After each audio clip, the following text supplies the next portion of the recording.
حضرت اورنگزیب عالمگیر کی زندگی کے حالات 3 مارچ 1707 کا وہ دن جب مغل سلطنت کے سب سے طاقتور بادشاہ نے اس فانی دنیا سے 88 سال کی عمر میں پردہ کیا۔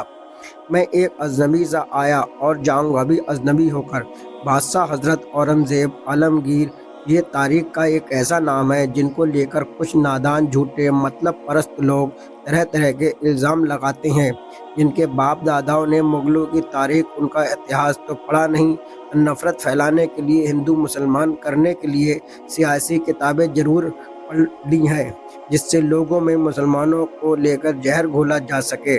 کیا آپ کو پتہ ہے آج سے تقریباً 300 سال پہلے 3 مارچ 1707 88 سال کی عمر میں سردیوں میں مغل بادشاہ اورنگزیب عالمگیر نے اس دنیا کو الوداع کہہ دیا۔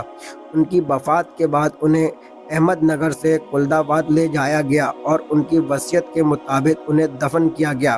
کھلے آسمان کے نیچے موجود ان کی سادہ سی قبر ان کی سادگی کو بیاں کرتی ہے اور ان کے پرکھوں کی دنیاوی وراثت کے برعکس ایک بڑا فرق رستی ہے۔ حضرت اورنگزیب عالمگیر کے پاس دولت بے شمار تھی، لیکن پھر بھی ان کی خواہش تھی کہ انہیں ہمایوں اور شاہجہاں کے جیسے بنے عالیشان مقبرے کے بجائے ایک عام سی قبر میں دفن کیا جائے۔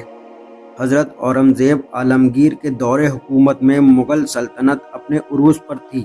وہ اپنے سمے کے سب سے دولت مند اور طاقتور شخص تھے۔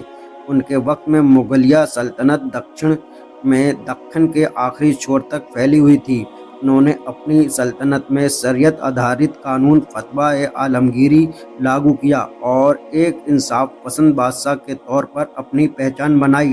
اس کے علاوہ انہوں نے جن علاقوں کو فتح کیا تو باقیوں کی طرح ان سے ان کی زمین جائیداد نہیں چھینی، وہاں لوٹ پاٹ نہیں کی، ان کے گھروں کو آگ نہیں لگائی، وہاں کے لوگوں پر ظلم یا ان کی عورتوں سے بدسلوکی نہیں کی، بلکہ ان علاقوں کو آباد کیا اور ان پر ایک جزیہ کر لاگو کر دیا۔ اس کے بدلے انہوں نے اپنی جان اور مال کا ذمہ اٹھایا، وہاں پر اپنے سینک تعینات کر سرحدوں کی حفاظت کری اور یدی وہاں پر موجود کسی کو کوئی نقصان پہنچتا تو ان کے لوٹے گئے مال کی ادائیگی کی جاتی۔ اس کے بدلے سیاست کے نام پر کچھ ہندو راجاؤں نے ناراضگی بھی جتائی اور دوسری اور انہوں نے اپنے پورورتی بادشاہوں کی تلنا میں مغل نوکرشاہی میں کافی زیادہ ہندوؤں کو نیوکت کیا، جو کہ کل نوکرشاہی کا 35% سے زیادہ تھا، جبکہ اورنگزیب عالمگیر سے پہلے یہ تعداد کیول 22% تھی۔ حضرت اورنگزیب عالمگیر کو دکن میں مغل سلطنت کے وستار کے لیے بھی جانا جاتا ہے۔ انہوں نے دکن میں 4 ملین ورگ کلومیٹر تک سامراجیہ وستار کیا اور 1690 میں $450 ملین کے وارشک راجسرپ کے ساتھ 15 کروڑ سے ادھک کی آبادی پر شاسن کیا۔ ان کے شاسن کال کے دوران ہندوستان چین کے کنگ راج ونش کو پیچھے چھوڑ دیا کی سب سے بڑی ارتھ ویوستھا بن گیا، جس کی قیمت $90 بلین سے ادھک تھی، جو سن 1700 میں دنیا کی GDP کا لگ بھگ ایک چوتھائی 25% تھا۔ حضرت اورنگزیب عالمگیر نے اپنے دور حکومت میں 30 سے ادھک جنگیں لڑیں، جن میں سے 11 جنگوں کی کمان حضرت اورنگزیب عالمگیر نے خود سنبھالی۔ یہ ان کی بہادری کی ایک مثال تھی، جس سے ثابت ہوتا ہے کہ وہ ایک بادشاہ کے ساتھ ساتھ ایک ذہین و بہادر جنگجو مجاہد بھی تھے۔ وہ بچپن سے ہی جنگ بندی میں رہے، باقی شہزادوں کی طرح محل میں نہیں رہے۔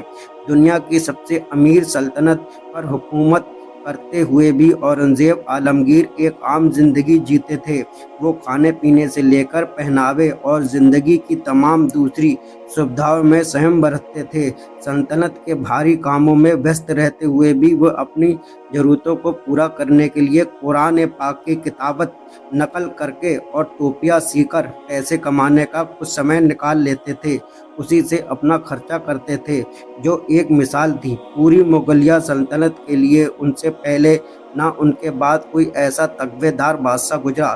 جب وہ اس فانی دنیا کو الوداع کہہ گئے، جس کے بعد مغلیہ سلطنت کا زوال شروع ہو گیا۔